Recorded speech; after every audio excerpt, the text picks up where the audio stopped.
এখন আপনি মনে করেন এই জায়গাটা আমার সমস্যা, আপনি এই জায়গাটা খুব স্ট্রিং হবে না স্যার, আমি কিকের কথা বলি, ধরেন আমি কিকের করলাম না, এখন কোনোভাবে আমার মাপে কম বেশি গোড়াতে আমি দেখতেছি কভারিং আমার 1.5 ইঞ্চি থাকার কথা, 1/2 ইঞ্চি আমি পাইছি, তা আমি 1.5 ইঞ্চি করতে গেলে আমি তো ওখানেই বলছি হ্যাঁ করার জন্য তা একটু বেন্ড করে, ওই যে কভারিং আসছিল না, বলছি একটু হালকা বেন্ড করে। কিন্তু আমরা যখন ব্যান করতে যাই স্যার, ইঞ্জিনিয়ারেরা মানে না, কেন ব্যান করলাম তোমরা? ইঞ্জিনিয়ারের ব্যাপারটা কি বললাম তো, এক একজনের রিসার্চ এক একজনকে ফলো করে। যেমন আপনি যেমন বলতেছেন যে স্ট্রেট না হলে একটু বাঁকা করলে তো স্ট্রেন্থ কমে যায়, আমার তো এগুলো তো আমার হাত। এখন কোনো ইঞ্জিনিয়ার কি বলেছে জানেন?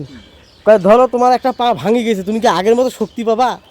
ইঞ্জিনিয়ারের এইভাবে বলে, কয় তোমার পা তো ভাঙছে। স্ট্রেট দিতে পারলে অবশ্যই ভালো, কিন্তু আমার কাজের ক্ষেত্রে যদি এখন আমার কভারিংটাও তো ইম্পর্টেন্ট, যে কোনো প্রয়োজন সেখানে তো আমার এটা করতে হবে। কাজের ক্ষেত্রে বাস্তব প্র্যাকটিক্যাল কাজ করার ক্ষেত্রে কিছু কিছু সময় আমরা কিছু সেন্স নিয়ে আসি।